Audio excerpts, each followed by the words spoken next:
We are continuing our coverage, looking ahead tonight's State of the Union address, President Biden's annual address to Congress and the nation, a critical moment for the president. He's going to be able to talk about his agenda and rally voters for his reelection campaign. To get into all that, we're joined by the U.S. Transportation Secretary Pete Buttigieg. Mr. Secretary, thank you very much for being here. I know you can't talk about campaign issues under the Hatch Act, but there's a lot of issues facing the American people that we can get into. The approval rating, I think we do have to address up at the top. Back in 2021, depending on what poll you're looking at, the president was in the 50s. Now he's in the 30s. How do you turn that around? Well, I think the most important thing is to communicate directly to the American people about what's been achieved and, just as importantly, about the future and how different Americans' futures can be in a positive way if we continue with the successful and, I would add, popular policies that the president has led on. But these things don't sell themselves. That's part of why tonight is so important. This is a chance for the president to talk about the strides that our economy has made under his leadership, adding more jobs than any president ever. It's a chance to talk about how things like the bipartisan infrastructure law that he led are now leading to improvements to roads, bridges, and more in every part of this country, issue after issue, where we've got to talk about what we've done and where we've headed. I'm looking forward to the president making that case this evening. The economy case is a really important one. People care about it deeply, of course, and the perceptions don't always seem to match up with the top-line indicators. And that may be because, as the Speaker of the House, Mike Johnson, said in our last hour, inflation is outpacing wage growth. He put it at 17.9%, the overall inflation rate under the Biden administration. What's your answer to that if people are not feeling a good economy at home? Well, look, we all know what our economy went through during and after COVID, but also thanks to President Biden's leadership, we have had less inflation than any of the other world's leading economies. And right now, wages are growing faster than prices. It takes a while to feel that, for sure, and different households are in different circumstances. But that's exactly why the president has been so focused on lowering costs for everyday life, whether it's the action that he took.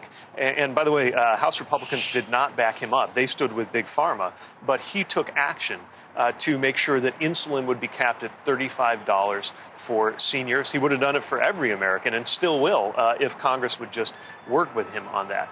Making sure we get rid of junk fees from credit cards and other institutions that are often ripping people off. That is the focus of this administration. And you're going to hear, I think, a contrast tonight. He, has a sharp disagreement from congressional Republicans' priority of tax cuts for the wealthy.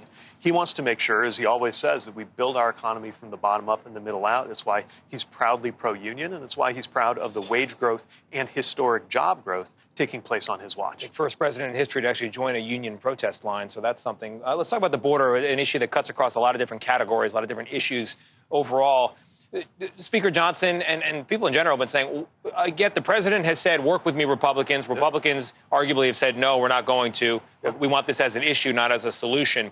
But why doesn't the president then take executive action? He could reinstate remain in Mexico, which would reduce the number of people coming over and staying and waiting. Look, the president has taken a number of actions with the authority that he has. There are some things he's not going to do, like family separation, because it's wrong. But what he is doing right now is make sure that he's supporting the kind of border moves that we all know that we need. Most Americans think we ought to do it. There was a bipartisan deal to make it happen, and congressional Republicans killed it. And I think that demonstrated that they would prefer to have the problem, which is politically useful, than the solution that most Americans, including the President of the United States, want to see happen. But it almost seems like he wants the problem, too, because there are these things he could do that he's not doing and remain in Mexico. That's an example of it. Again, he's doing everything that he responsibly can under the law as it now stands. He has called on Congress to update the law and send more funding, and so far Congress has said no. Yeah. Even after negotiations, by the way,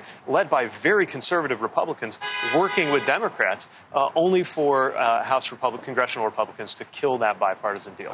We can talk about solutions, or we can just talk about the politics of the problem, but he's here tonight to talk about solutions. Yeah, it's something I pressed the speaker about. I want to talk about abortion and IVF. I'm sure abortion will come up tonight.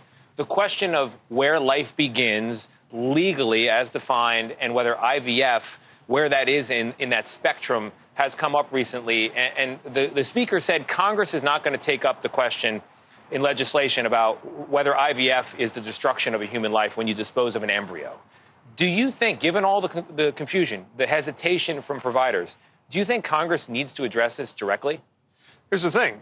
This shouldn't be up to politicians in the first place, but that's the world we're living in ever since Republicans in this building and in this town and in the Supreme Court around the corner killed Roe versus Wade and ended a woman's right to choose. And look, Alabama is the first place where IVF started to be blocked. It won't be the last. And this has been the agenda of congressional Republicans for as long as I've been alive. I personally believe that the question of when life begins is a theological or moral or philosophical question not to be decided by politicians, but that the decisions, especially decisions about a pregnancy, should be made by women. I trust women to make those decisions. So does the president. He's going to make that clear tonight. And like most Americans, believe that that is something to be decided between families and their doctor, not by politicians around here. Mr. Secretary, thank you very much. One of the things voters always tell me they remember the president said was that he is a bridge candidate.